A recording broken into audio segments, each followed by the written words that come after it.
Okay, we'll open with a prayer, and I'll do that this today. Father, we do thank you for this time that we can gather. Lord, we thank you for this city, and Father, for its leadership and its citizens. Lord, I ask that you would guide us and direct us as we make decisions, that they would be in the best interest of all of the citizens of Nacogdoches. Thank you again for this day. In Jesus' name we pray. Amen. Amen. Okay, and I don't have an... Oh, I got one from yesterday. I was thinking ahead. Got it right here.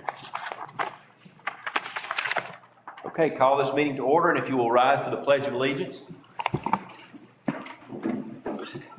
I pledge allegiance to the flag of the United States of America and to the republic for which it stands, one nation, under God, indivisible, with liberty and justice for all.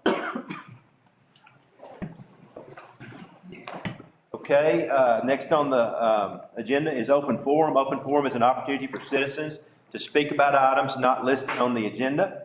And in order to address the council, you complete an open forum request form and file it with the city secretary. We have one. Okay, we have none. Thank you. Moving on to number 4, work session. Items included under work session are intended to provide opportunities for city council to study and discuss various issues and gather and analyze information. Council will not take formal action on matters presented at a work session, but may direct staff to place items relating to the matter on future agendas for formal consideration. And A, receive a report, hold a discussion, and give staff direction regarding the city's capital improvement projects. And first up is Parks and Recreation Director Brian Bray. Thank you, Mayor, Council. Brian Bray, your Community Services Director, and I have the honor of giving y'all a break from the Steve Bartlett Show, but I hate to tell you, he's shortly coming back. He'll be back. So these are, just like you've heard from the other ones, these are other presentations. These are very high level, not getting down into the weeds. Most of these projects you have seen over the last couple of years, like the one you have in front of you, Zion Hill Baptist Church. This project is still underway. We're still slated to be able to complete the first phase of this summer. The next couple of phases are parking. We have some designated parking areas of about 35,000, but that's not going to be enough. So there will be more parking that we're going to need to look at down the road. We also have museum exhibits of about 200,000. And then there's also pew restoration. So there are more small projects coming, but those are not in the hundreds of thousands of dollar categories. Those are in the $20,000 and $30,000 categories. So we don't have all of those listed on here. Downtown improvements. Great thing is that our downtown is coming back to life. And people like Ms. Fisher understand that downtown sidewalks are not in the greatest shape. She gets to walk on them every day and probably knows them better than city staff.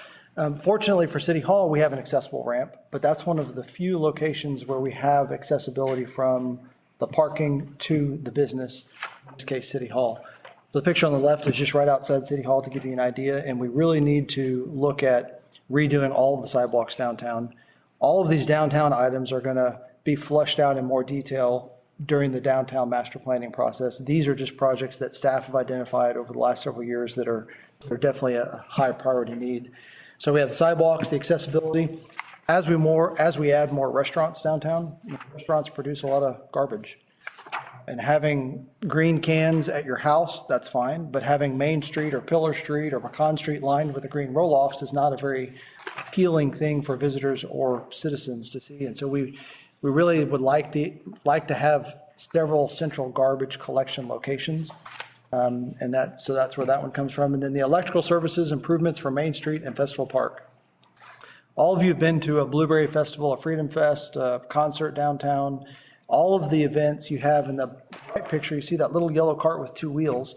That's because we have some incredibly ingenious maintenance staff who've been able to, over the last several years, provide additional electricity in certain spots, but we've outgrown that. And that was really a Band-Aid. That was not a long-term fix. So we have a need for redoing all of the electrical around the Convention and Visitors Bureau, down Main Street, so that we can better host festivals and events.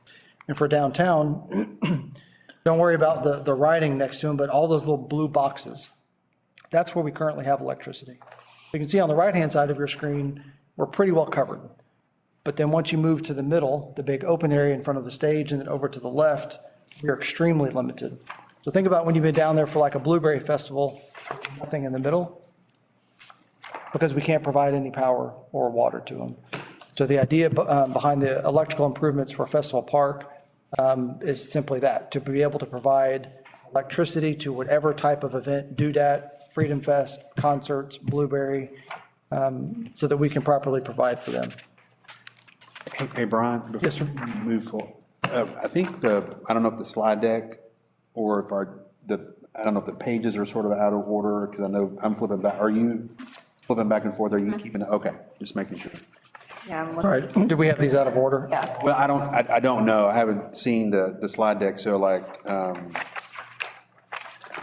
so we're just trying to, I know we're trying to go fast and efficiently, but just trying to make sure that we're following, takes notes. So what was the previous project? We lumped downtown, which is going to be several different sheets. And we have those with the sidewalk replacement and accessible ramps, central garbage site, and then electrical improvements in Festival and on Main. The accessible grants, or accessible grant. Mayor, that's part of the same thing with the sidewalks. We just listed that as addressing sidewalks and accessible ramps. Okay. Just reversed. What you said. I think it's, Reverse order, you think? well, no, because the city hall in there, but Zion Hills toward the end. Okay, so So what do you have next on your sheet there, Mayor? And I'll skip to that. Parking lot and parking roads. Right? Mayor, if that's okay, do you mind if I just flip to that slide? And then I'll jump back and forth on here so that you don't have to jump back and forth in your. I'll keep we're starting from the very beginning? Okay. So the next item you have there on there is paving. You've heard Steve mention our roads need a lot of paving. You know, our residential streets are in poor shape in some areas. The same thing holds true for our parks. We have roads, we have a lot of roadways in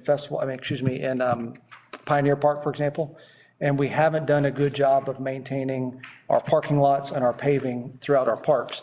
What we have lumped in here, along with the paving, is also an expansion of the baseball complex parking. One of the top needs in our Parks Master Plan was expansion of parking for the baseball complex. When you have SFA baseball, SFA softball, adult softball, and youth baseball all holding events at the same complex, there simply isn't enough parking around.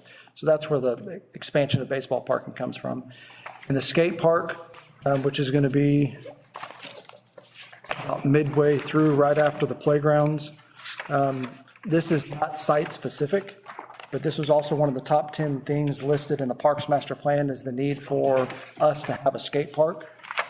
Fire station study, it wasn't at this intersection, it's somewhere inside the city is the need for a skate park. Cost for that one was $400,000, in case you can't find that in your tabs. It was what? 400,000. So Brian, I'm seeing on most of yours, it says cash. So does that mean we've got cash reserves to do that, or what is that telling me? No, sir, that was in conversations with Pam, we weren't sure where it was going to fall, and so we just listed cash for those, because we know that cash reserves is not going to cover these. Kind of start off with that one, but we weren't really sure where these were going to fall, because several of these are longer term, 3, 4, 5 years out. And so some of these, like the skate park, it's eligible for a grant from Texas Parks and Wildlife. But if we have other projects going on with TPWD, like the trails, we can't do both. And so we don't know the timing of how those all fall into place. Mayor, can I say something? Yeah. That financial section on those pages, right now, literally don't mean a whole lot, because that's what we're going to, I'll be working, and next week, we're gonna talk about the summarization and stuff, and then I'm gonna be working through with y'all's direction on how y'all want to fund some of this stuff. That financial section will be filled out, and y'all will get updated sheets on the financial part. The departments were just giving y'all the background and the needs and the necessities, and I will come back with those funding issues after we've gotten more direction, if that makes sense. Thank you. Yeah.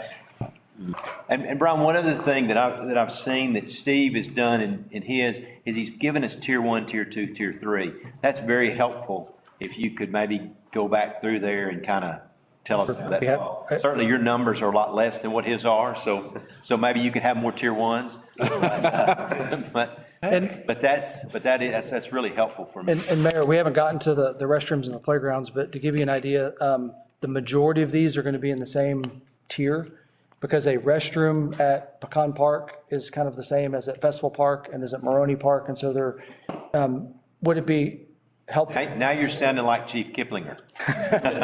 Would it be helpful if I categorize them by types instead of by site? So we could have a category for your restrooms and the playgrounds as separate categories, separate category for paving. Is that I just, follow? what helps me is when you say, this is something I've got to have and I've got to have it now. And this is something that, I'd like to have and it'd be great for the city. And then the skate park might be something that's, Yes, sir. I don't know, maybe it's not. Maybe to me it might be tier 3, that we'd love to have it. It would be great for our city, but I'd rather pave these parking lots first. I can say that the skate park and the Maroney tennis courts are going to be in a tier 3, and the rest of them are going to be in a tier 1. The paving, you can see here, it's not something that we can prolong.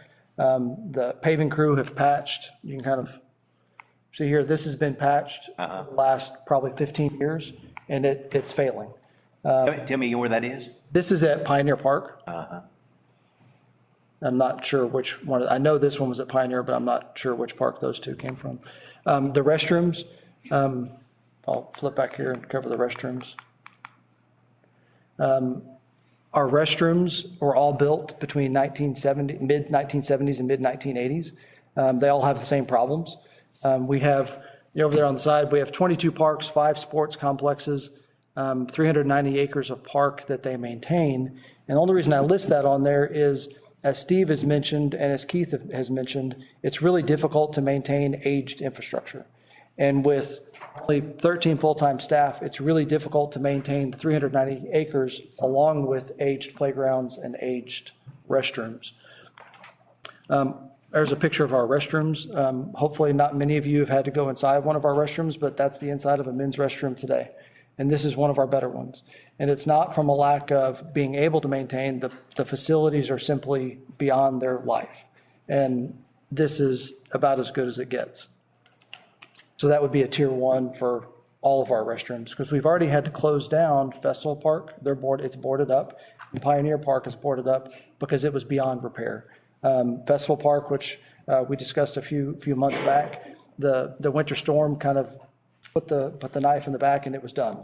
The pipes are broken underneath, so it is a tier 1 item that we have porta potties now. We have 18 porta potties throughout our park. Now, we had some money in a budget to redo Festival Park. Yes, sir. And Festival, Maroney, Pecan, Pioneer, and Sportsplex are in progress. So we went out to bid for several of those, and then we decided to wait till the first part of the year. So those parks right there have already been funded, and we're waiting to do those the first part of the year.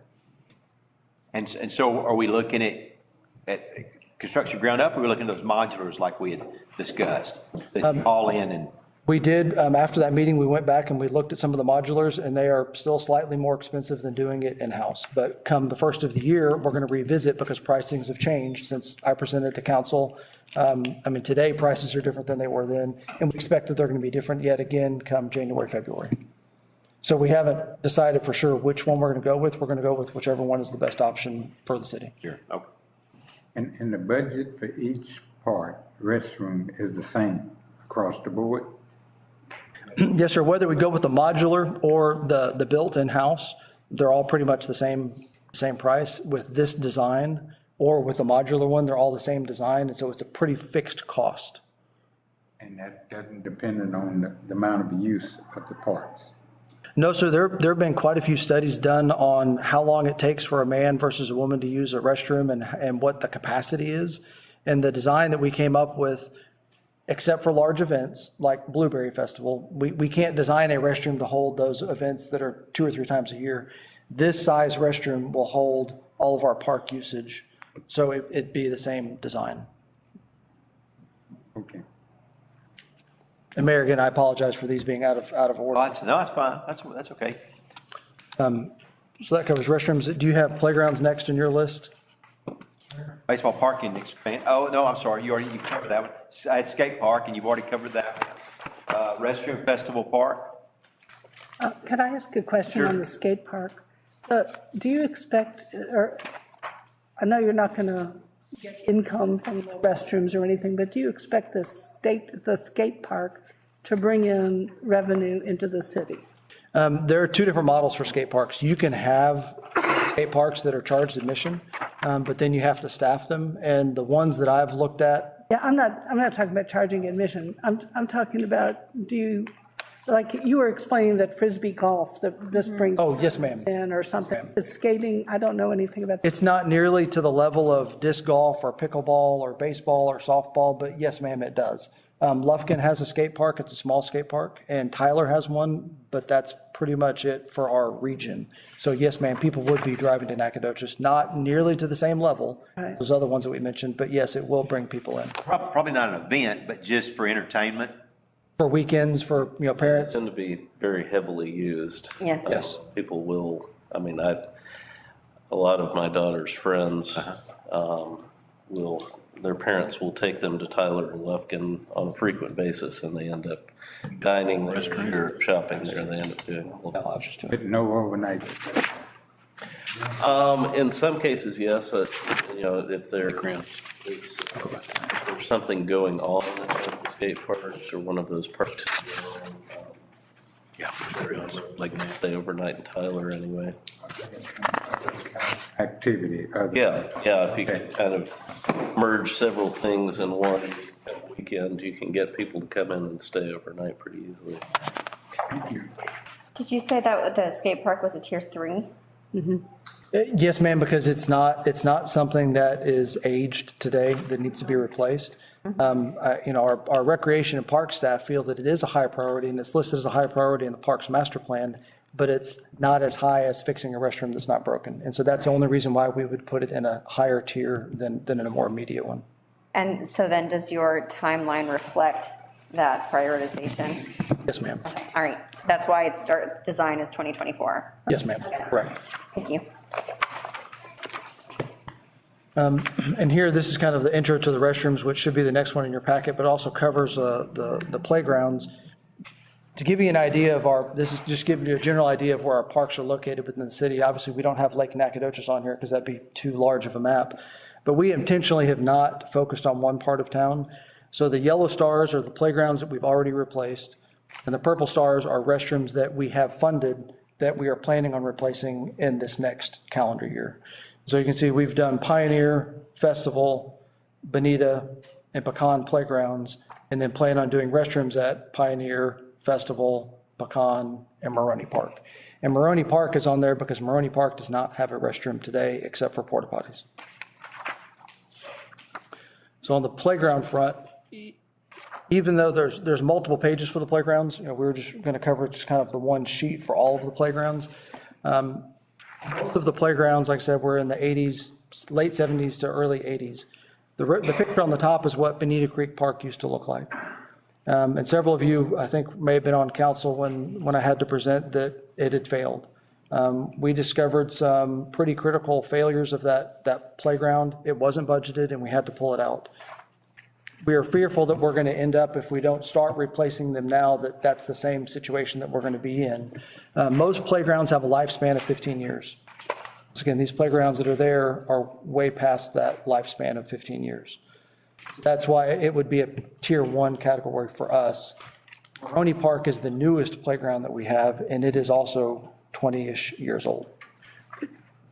I'm sorry, could you explain why go into a little more detail why they had to be pulled up and what happened? So Bonita Creek, Were they dangerous? Were they dangerous? it was going to be if we didn't pull it up, yes, ma'am. So I know this picture is kind of small, but this was a wooden facility, and these 6x6 and 8x8 posts.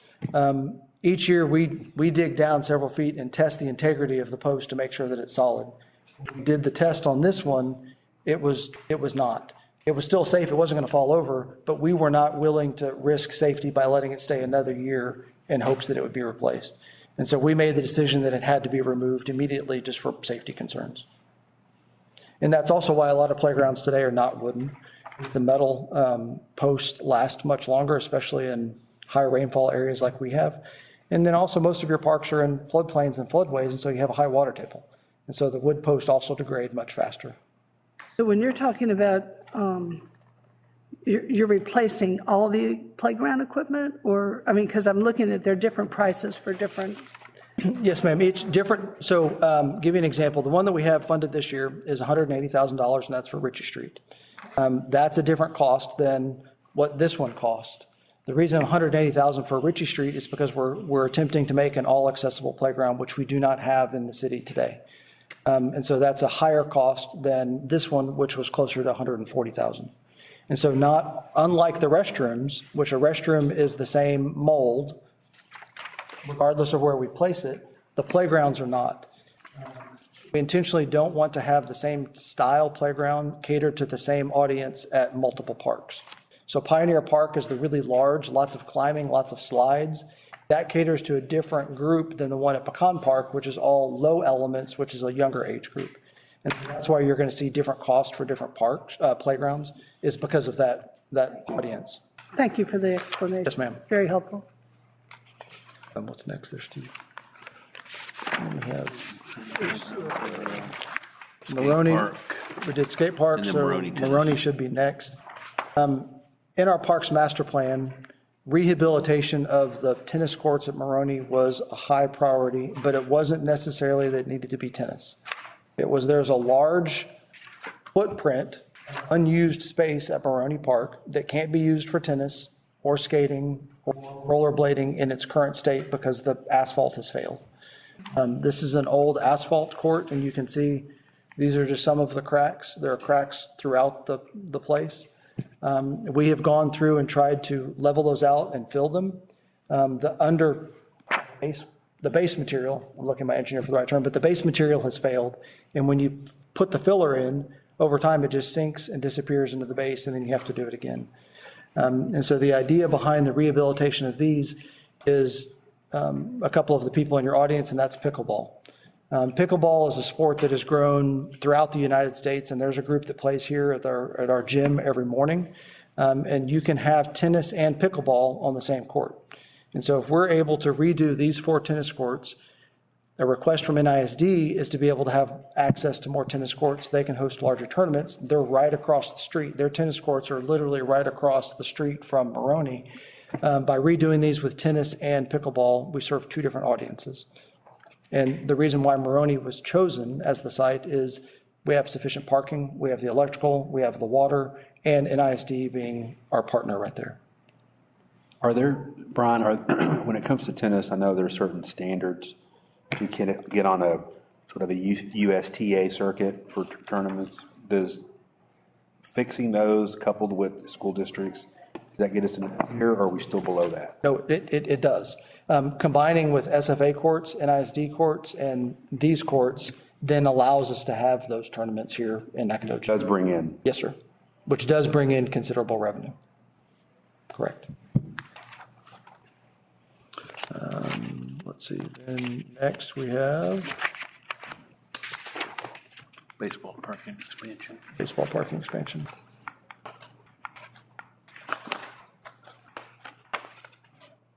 Sorry about that.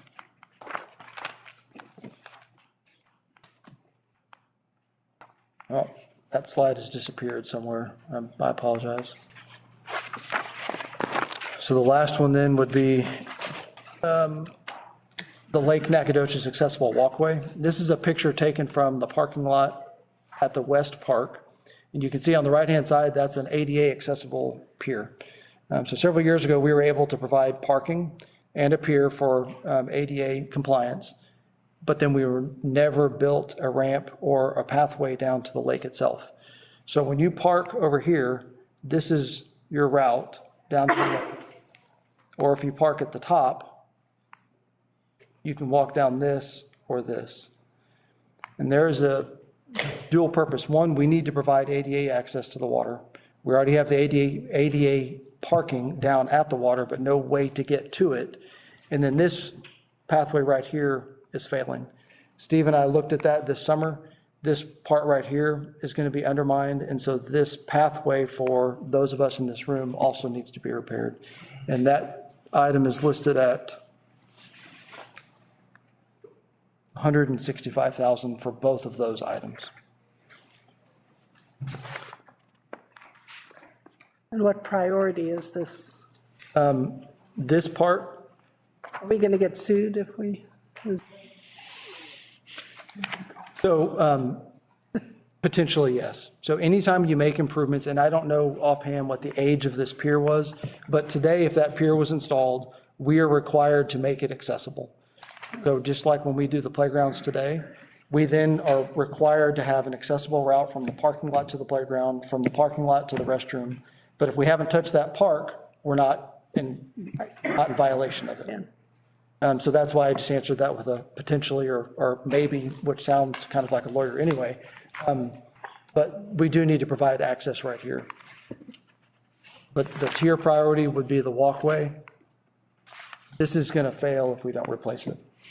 So I guess the bigger question is, do you think it's dangerous as it is right now? Not are we going to get sued or not, but is it a danger to anybody? No?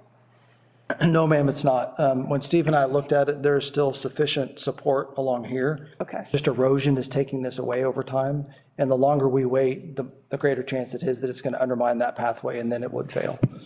So just like our playgrounds, we're trying to address these before we have that problem. Thank you. Banana Trail North. That's already done. Okay. And then Steve was pointing out Lanana Trail North. That one is actually in current budget, so it's not something that we're looking to fund. It is already funded. What's that? The Lanana Trail North. Okay. Steve said there's a page in your binder for that. And this is the summary of those items, totaling about $4.5 million.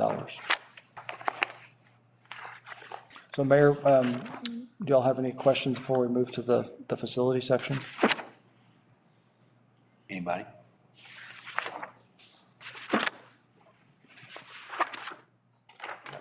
Go ahead. Matt, would you? I think you're up first. Or am I up first? You're up first. I'm up first. I'm back. So talk about facilities, and this is going to be very high-level discussion. So we've got some concepts, some ideas. They certainly need to be refined, but we kind of share with you what we think some of our needs. So a number of months ago, we spoke with you. Army Curtis helped us provide a schematic for first floor City Hall remodel. At that point in time, we did not move forward with it. Council chose not to move forward with it, so we've kind of kept it as a future CIP project. Just to remind you, this was a remodel that allowed us larger meeting chambers for council, gave us a secure entrance with a receptionist at the front door, some flexible meeting rooms, 4 flexible meeting rooms that could be combined to as large as 1 meeting room, and social distancing options for both council and folks that were attending council meeting, kind of represented by the red dots there. We could spread out and hold a significant number of folks. This kind of option, even 1.17 million, could be funded with reserve funds where we shifted monies from the CARES Act money we received earlier. That's still in an account that Pam has, which is, I think, a little over $1 million, Pam, if I remember. So just to let you know, that's an option. Again, we've shown this as a tier 2 priority. We still think it's important at some point. If we're going to stay in City Hall downtown, if that's our ultimate answer, then at some point in our future, we're going to be looking at renovations, not only for security and upgrading distancing options and meeting, but also for the rest of City Hall at some point in time, which is the next slide. So I've just showed it as phase 1 and phase 2, just to kind of separate them.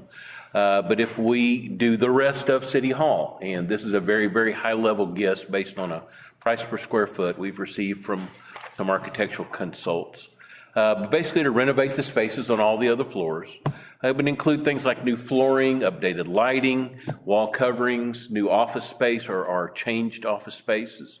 It would allow us to update and repair our air conditioning and heating systems and update our telecom and communications. So all those systems are very old and have a lot of maintenance cost and are insufficient in some cases. So this would also let us create office zones that kind of match our current organization structure. In other words, some of our office areas, we don't have enough office space for the way we're currently organized, and some we have too much. So this would allow us to better meet kind of the way our different departments are structured. We think it could be much more customer friendly, from guide signs all the way down to just a clear path if you're doing permitting or whatever your activity is. I think we could make things a lot more customer friendly, and certainly by a renovation, we could see some energy savings, both from lighting and HVAC kind of efficiencies. So, and lastly, I think this will help make our building much more secure and much more safe for your staff, which currently it's just a wide open building right now. And so, like I say, we've estimated this at 4.8 million. These things can change as we develop scope. But to give you an idea, we think it's somewhere in that general range. How much empty space do we have in City Hall? So we do have a few empty offices. Some of it, and we'll talk about storage in just a minute. Some of it, we've got a number of places in storage. Brian has some storage there. We have some storage there from different departments. So, but we do have a little bit. We just recently, in the engineering area, for example, we took a big open space and made 2 offices out of it to try to expand for planning. And so we're trying to reuse those spaces best we can so we don't have any open. But there's not a tremendous amount of open space now, but there is a lot of inefficiencies to the space that we have. So we can certainly create a lot more of that space. If we do this first floor thought, and again, that's just a schematic, but it will allow us to have meeting spaces for staff and citizens in the community on the first floor. So somebody comes to see us about a development plan, we can meet on the first floor in those conference rooms. It'll then allow us to reduce the number of conference rooms we have on each floor and maybe better use those. I don't mean totally eliminate all of them, but in some cases we could repurpose those spaces as well. So. Now, we do have other entities inside our building, right? You have, I'm sorry. Other entities, you know, like Yes, we do. Correct. We have some non-city entities there. won't affect them in any way? Well, we haven't developed a plan for the overall renovation. So I would say it would be a decision of whether we want to continue to maintain spaces for Piney Woods Groundwater and Red Cross and folks like that who have been great partners in the room, as well as our legislators. And so, yeah, I think that's a decision you guys get to make in the programming of the building. But certainly they take up some of the space in the building currently. Thank you. So again, in the future, just to know that if we're going to stay in this building, at some point, we're going to be facing some updates, some upgrades to the building. How far into the future? I mean, best guess. I know that that's a hard. 5 years to 10 years. I mean, it just depends kind of on how we try to grow too, honestly, and what our needs are. So right now, I think we've been very creative with the space. IT has done a lot to try to route things and keep us, but the way we use the internet and wireless communications have changed. Our plumbing's old. I mean, court floors are peeling up, so it's just at a point where, you know, we may need to do some minor remodeling. And I think if we're going to start to throw $1 million here and $1 million there and fixing a floor at a time, it's time to consider what do we do with the overall structure at some point. So I think at least in the next 5 years or more, we'll be addressing at least the concept. And that's just my opinion. Okay. So. Okay, a new service center. So kind of a composite word. Right now, the top picture is the Public Works, where Public Works is out on the West Loop. And the bottom picture is just a picture I snatched from somewhere to kind of show you. But in general, a service center could be a composite location for a number of departments. Right now, Public Works has streets and sanitation primarily is what lives at that location. And that's what you see at the top. So we have storage yard, we have materials, we have garbage trucks and utility trucks that stay there for the night. A new service center would be a composite of a number of things. So street department, sanitation, fleet maintenance could move there because those are the trucks they're working on. Parks could move there. Our utility construction department, which is over off Power Street, could also move there. Animal services, which Brian will talk about more in a minute. All these things could move in a central campus. Sometimes they might even have a separate building. Like, for example, animal services would probably be better addressed in a separate customer-friendly building. But in general, we can share a lot of things. So utility construction uses the same materials out of the back of Public Works right now when they want to backfill a hole that they're digging to repair a utility. And we share backhoes and trucks and dump trucks. And so a lot of that is overlapped, but we're not at the same campus. Really, one of the other significant items is both the animal shelter and our current Public Works facility is on the future I-69 corridor. And at some point in time, we really need to return those properties back to the tax roll. So it's going to be some of the highest value properties on one of the nation's largest freeways. And what we probably don't need is public property fronting those.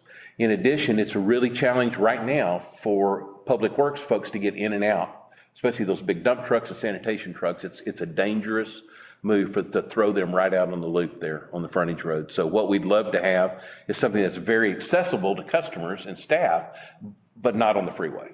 And so in general, we need to think that both animal services, and again, Brian will touch on that, and our Public Works need to be located at somewhere other than the I-69 corridor. Sorry, quick question. No, please. The planning for it and finding a new site and buying it and all that, I mean, in terms of timing, that would need to happen before selling it off, or else you would have no service center at all. No, that's correct. So there's a lot of pre-planning in advance.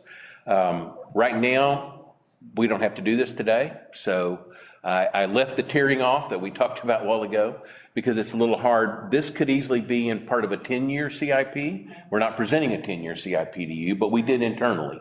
Mario and I had a kind of a chart we've used to think. This could be in that future 5, the later 5. We don't quite know what the progress of I-69 is going to be in this section or in the section of the animal shelter. But we thought it was wise to telegraph to you that this is coming and that there's a reason, not just because of right-of-way takes, but because we probably need our facility elsewhere and we need a composite facility ultimately. So we do not have a piece of property to put it on. We've certainly thought and talked and looked, but we don't have a piece of property to tell you to go look at. But yes, I think you're looking at a number of years by the time we seek a facility location, develop architectural engineering planning, and then go to construction is probably the better part of 3-4 years, honestly. So yes, fortunately, the highway department projects move on geologic time as well, I think, and so it's a slow process. So we will have a lot of warning as things are being developed. So currently, I will tell you, TxDOT in this area of the loop is developing schematics right now because they're looking at the 59-259 interchange. And while they're doing that, they're looking on down the loop. In fact, they surveyed here just a few months ago to try to map all this. So we'll probably shortly have a better idea of what their footprint looks like.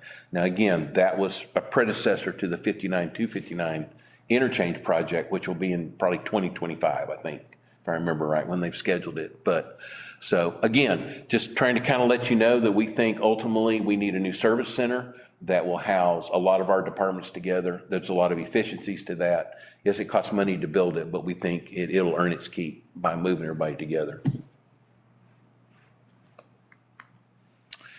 And kind of threw this in. So we have a unique solutions for storage, which is under every table and in every closet we can find. So I laugh because Brian does have stuff in City Hall, stuffed in closets and rooms, and he needs conditioned space for some of his museum stuff.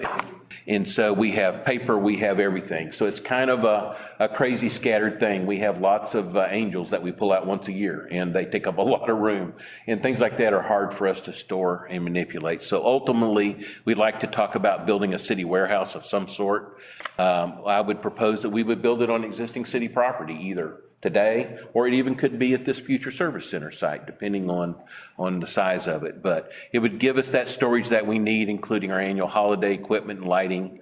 It would really open up spaces in our existing buildings. Back to your question, Mr. Bolden, we could recover some of the rooms that we're using for paper and lights and museum artifacts. So that would all help. These are some options. If you look at a lot of university models, for example, they have university stores. So just something you can think about. But if we could have a area where we could put facilities, we could even have a central distribution for supplies. Texas A&M, each department doesn't order paper from Office Max.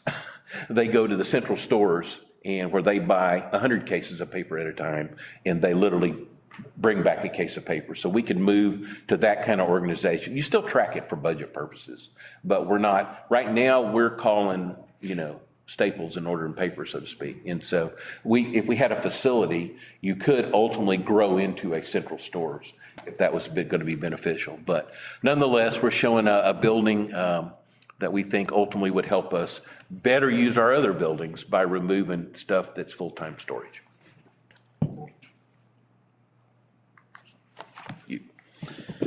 As Steve was mentioning, just like with the new service center or the existing public facility, this is our current animal services center, and it is sitting right on the loop. And when I-69 does come through, it doesn't make sense for them to go to the inside of where the road is today because there's an existing private business there. It makes more sense for them to swing wide. This site right here is better than it was. So the site that we had at the end of Rusk Street, this is like the Taj Mahal compared to what we had. But the city has grown since this was built. It's undersized. Talking about storage, we need a walk-in freezer. Right now, they're using 3 chest freezers to house deceased animals, and some of those are right next to the play yards where if you were to go pick up a puppy and go outside and play, the chest freezer is right next to you.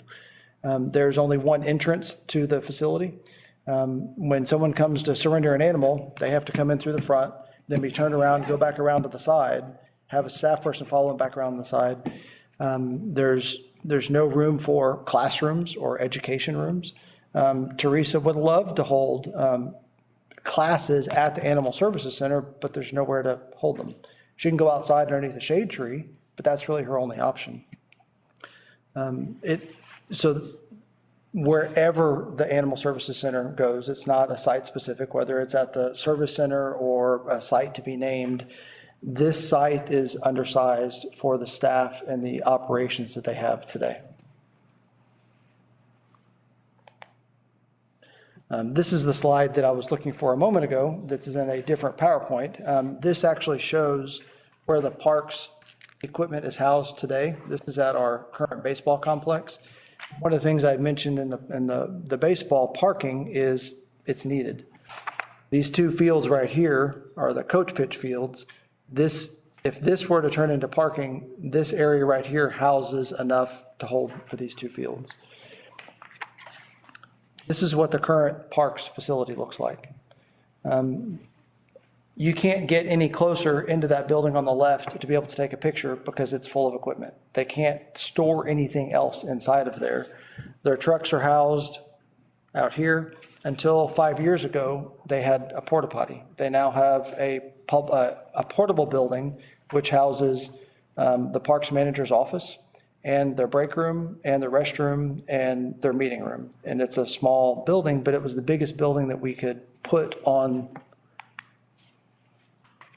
this site. It's actually, this right here underneath the letters is the current building I was referring to.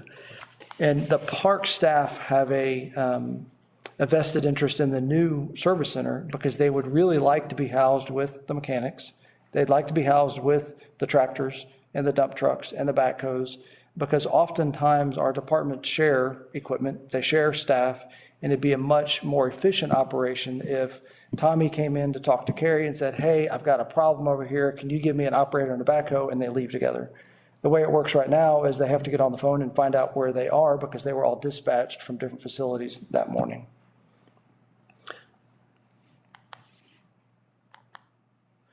Sunset Cemetery office, hopefully none of you have had to go out to the Sunset Cemetery office for purchase of a burial spot. But this building was built in 1950 when the Sunset Cemetery was opened. They never envisioned having mowers like these right here. They never envisioned the weed eaters and the hedges that we have today, because the cemetery was also a third of the size that it is today. You know, the cemetery has grown a lot since 1950, and this is currently the inside of the office. That's also where you go to purchase land. It's also where they eat their lunch. And this restroom down at the bottom has a doorway that if I walk in, my shoulders touch the door frames. And I'm not a very large person. But this restroom is the restroom for the public when they come to the facility. So it is, like almost everything else we've mentioned, it's undersized. It is currently operational. The roof isn't going to fall down. The walls aren't going to fall apart. It is a sound building. But in order to serve the public, we need a new facility to be able to greet people when they come in. This picture was taken, this door frame right here is where the equipment is stored. And so when they're in there working, it's very difficult to have a conversation sitting right here because there's only one doorway between you and where the equipment is stored.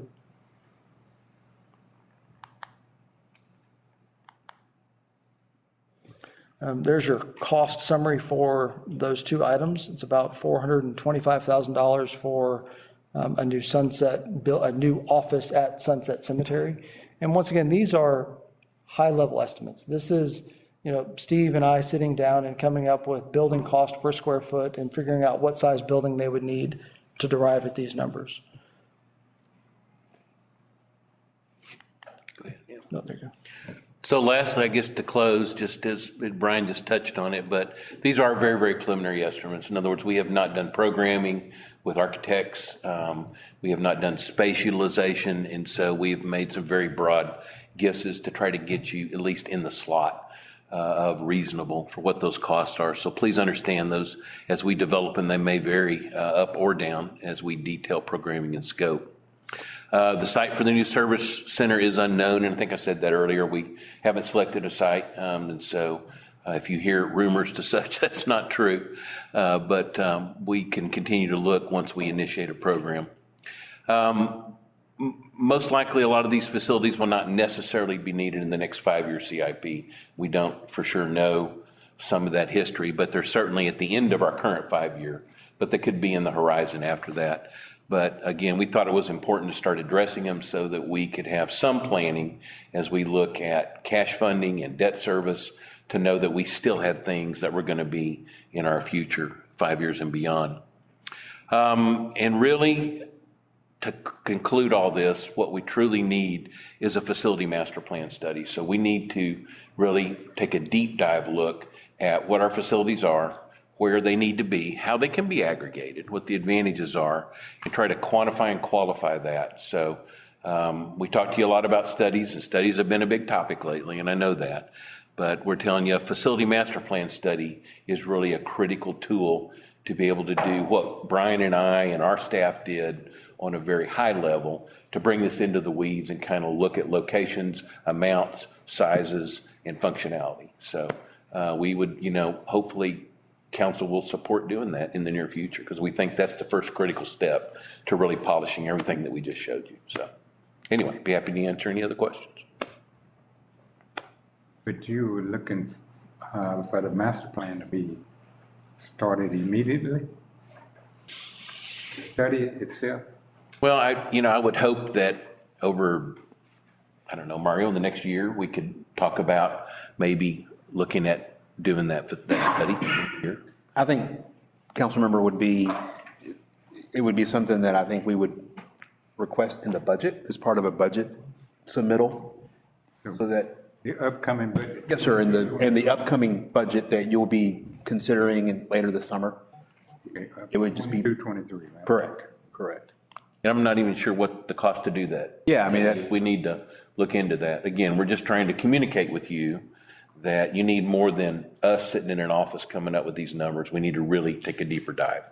And so, so we'll plan on having that in our upcoming budget. Good question. Anything? something that'd be really interesting to me is to understand where these city properties are and how much they're utilized and how much empty space we have, and are there spaces to build these facilities that you're talking about and combine these different divisions that we're talking about? Sure. I mean, I know a lot of them, but I'm sure there's many I don't know of. We have of course, all of our city properties are mapped, and we can certainly identify those and then kind of show you what's occupied for actual functional department use. That'd be a pretty easy step to do. Look, I was just looking like on the animal shelter property, there's a lot to the back. That floodplain, or is that usable? And it looked like on your, on the Public Works facility, there was some of that was maybe not used or not fully used. Yeah, and some of that storage yard and things, correct, we haven't specifically gone through with you, but you're right. And the animal shelter has some. It does have some. Behind, some land behind it as well, so. And again, the animal shelter and the Public Works building, like I say, our foundational proposal is that those will be an I-69 frontage. And ultimately, we should probably free that property up for a commercial development. If you all believe that that's important. Yeah, agreed, if you believe it's important. Thank you. Anybody, anything else? Well, again, I think we'll look forward to Pam bringing us the answer. So, She has all the answers. so just to be certain, because, these were kind of treated a little differently than the others. I mean, the other projects that you heard were much more critical needs because, again, it is, underground infrastructure. It's, but you would like to see some of these sort of prioritized in some tier fashion. Yeah, I think some of these are critical. Some of those parking areas and access lanes and the thing that he was showing us at Lake Nacogdoches, how it's being undermined. I mean, it needs to look better than that. Well, and I will tell you the other thing too, and I know it's been a level of frustration for people in the community, because I've heard it. I've gotten calls and emails and have visited with residents from the Parks Advocacy League and some of their leadership. They were trying to raise monies for, I believe, was it Maroney Park restroom a number of years ago, and we went through a process of trying to procure those park restrooms, and the prices came in way higher than what we had budgeted. And so we rejected, as Brian said, trying again first part of this year to go rebid these, whether we rebid built on site or build or try to procure off-site pre-manufactured facilities. Regardless, we're going to attempt that again. It may be at a point, because of pricing and materials and just availability, that our budget may not be enough. Correct. I mean, it's the reality. And so I think we need to try again, but I think at some point, we as you all as council need to determine, do you want to move on these facilities, these park restroom facilities? I think those are pretty critical, or not. And if we're not going to move on them, then I would say we just remove the structure altogether at the park, and we either just porta potty our way through it for the foreseeable future. I think I look at it a little different. The park upgrades, paving and restroom, et cetera, I would put that on a priority list.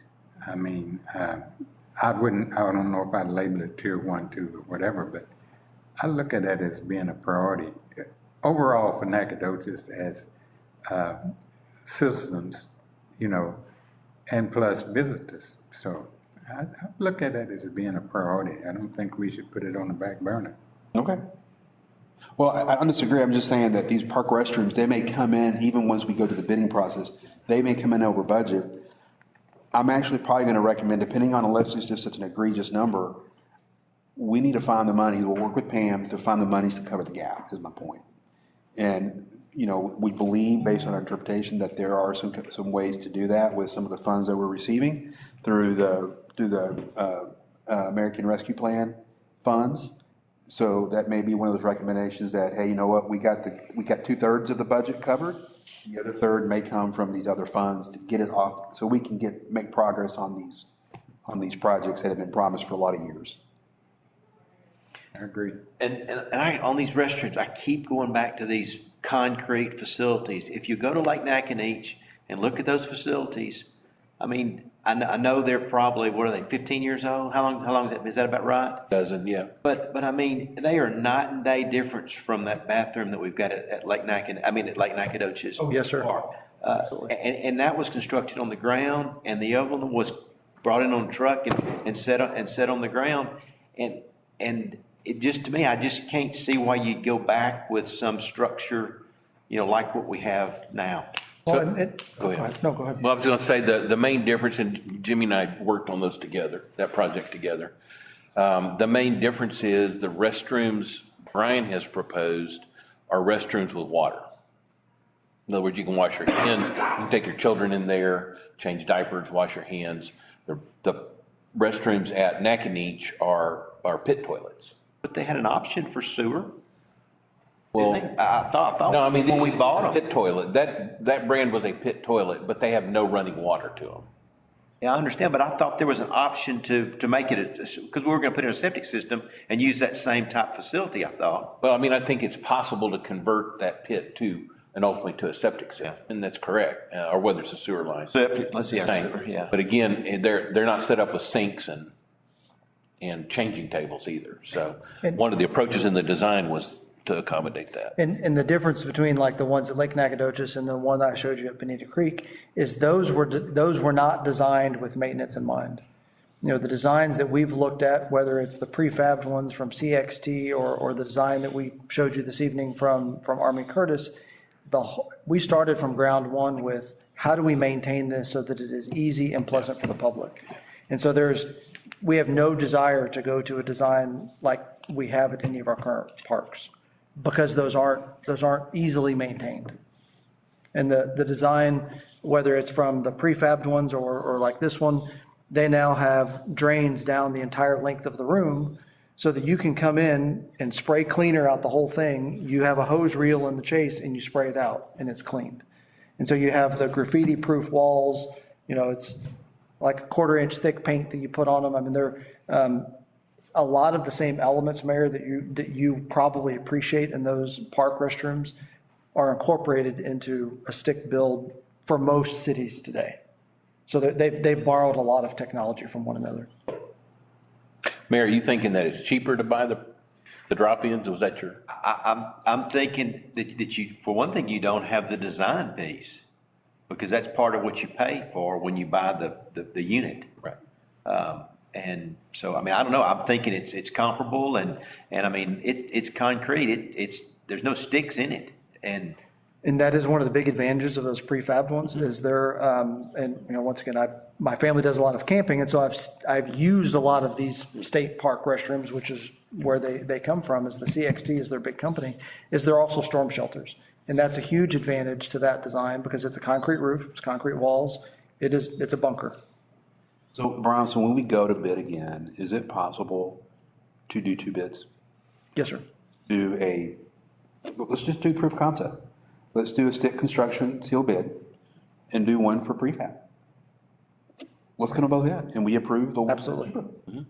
As long as it meets the specs of size and utilization and, bomb-proofness, the industrial strength. I'm asking, I don't want to. No, Tell him that, yeah. Yes, I mean, I'm shaking my head, we were just conferring on the site prep part. But 2 of the 3 companies that we've talked to on the prefabbed ones are on pre-approved by board type lists. So we can get pricing. So we can get pricing very easily. What about longevity? Difference between the 2? The stick built here, it hasn't been proven, so I can't tell you the longevity of that one. Only the ones that are the prefab because they've been in parks for a number of years now. It would be really helpful to me to have something that explains the difference between the 2, what you're getting for one and what you're losing, between the 2. Because a comparative. Right, and because it's a huge issue, I agree with you, Mr. Bolden. I think the restrooms at the tourists, but also for families. It was one of the issues that several people mentioned when when I was meeting people. And in fact, some people said they looked at the city based on the restrooms. And in fact, some of the comprehensive planning, the cities that I talked to said that was one of the big deals was the restrooms, which And from a, fascinating to me. from a staff side, the only reason why we went down the avenue of the design build here locally was because a couple of years ago, when we started this process, it was considerably less expensive. And so we started off actually looking at the prefabbed ones, because we saw a lot of benefits in those. And then when we started looking at the pricing, we realized that it was considerably higher. That price gap has narrowed.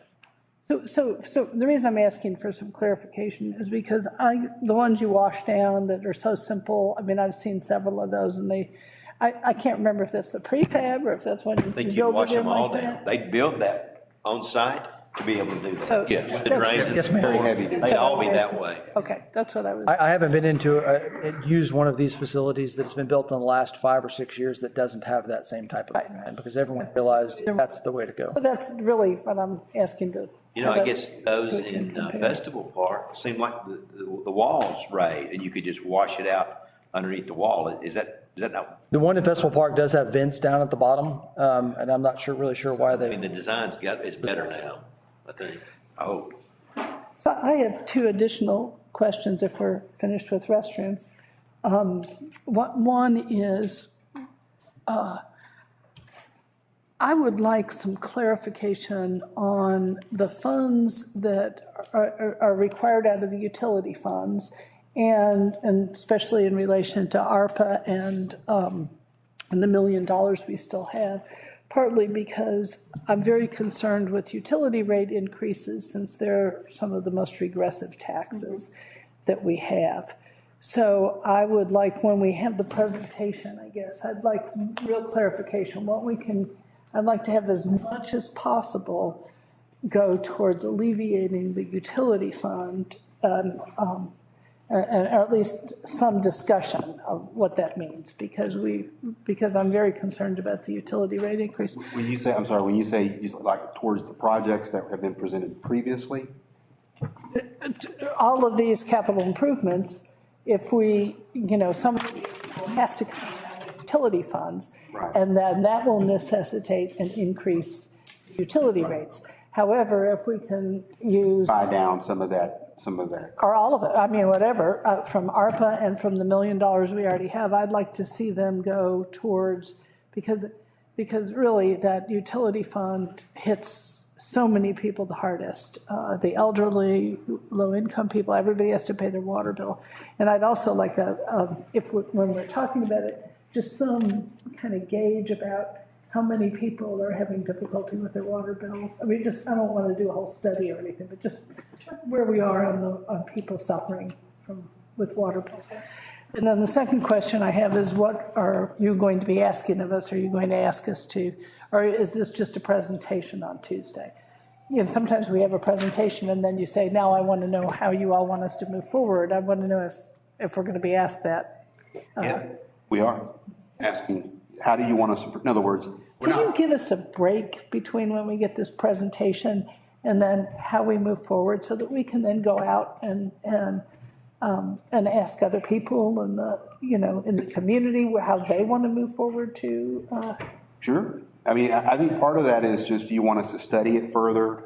Do you want additional workshops with council specifically on certain items? Do you want us to go out in the community? Again, it's just, but however you want to do it, it's really up to the council. I mean, but in the moment, then we can say, okay, let's revisit this. Yeah. If Yeah, not- of course. I mean, there's no Okay, we now want there's to- no Yeah. intent to have you all make, okay, we are going to go fund these things. Now, we do have some shovel-ready projects that engineering has ready to go, that I think those ARPA funds could potentially help move forward on that.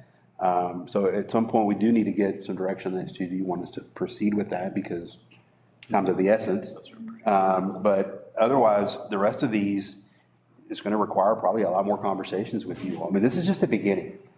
This is the beginning, because again, we recognize everything that's being brought to you these last four meetings, you can't fund them all. It's just not possible. It's not physically possible. We don't have the resources. It's just not possible. So it's from here, do we want to fully just concentrate on tier one issues? Do you want us to look at tier one first and then see how far that, how far that gets us, and then we take into tier two? Do we need to do a same discussion roadshow with the community at each of your wards? I mean, at some point, how do you want us to proceed with this? I mean, this is a sharing of information that, from my understanding, has never been given to council or the public. And so there's no expectation that you all are going to be able to make decisions purely on 4 presentations. So this is the start.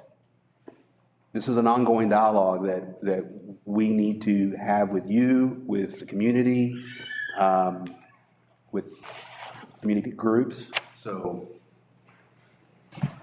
that's really part of it. I think the other thing too is, with some of these things, especially on the fire department side, is regardless of whichever path we go towards on those stations, we need to have a very serious conversation with you all about, do we start securing property? Property is scarce. Developers are paying attention to our community, and so do we need to start acquiring some property to secure the future of wherever whenever or wherever these stations are going to be built? And but we can't do the taxpayers justice by having those conversations in open session until we kind of get some direction on how do you want us to proceed. And so I would like to, at some point, if it's not next Tuesday, certainly by the first part of the year, come back to you, say, okay, you've had about a month to kind of reflect on what's been presented. Can we start having discussions on, if we're going to look at some stations, whether 1 or 2 or all 4 of them, can we start having serious conversations with you all about what are the next steps to secure sites? I mean, just got a land bank at some point. And if there's some other way, then let us know so we can proceed. I don't know if that answered your question, council member, or is there other?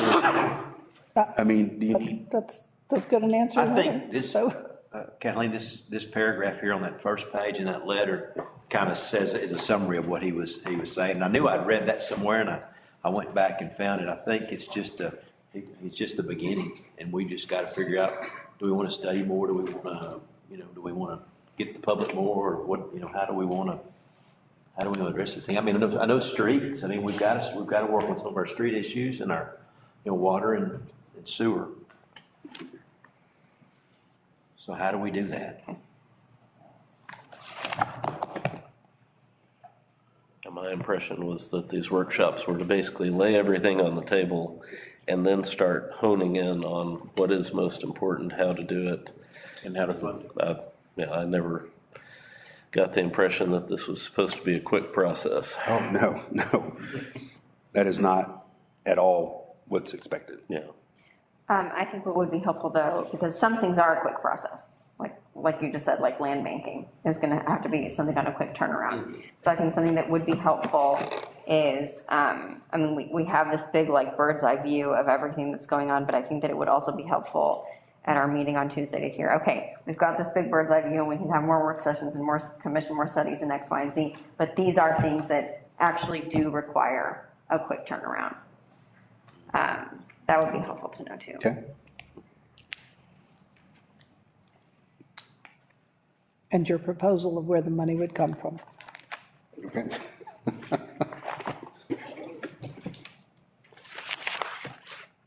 Okay, anybody else? If there's nothing else, we're adjourned. Oh, I'm not bringing my glasses in here. fast.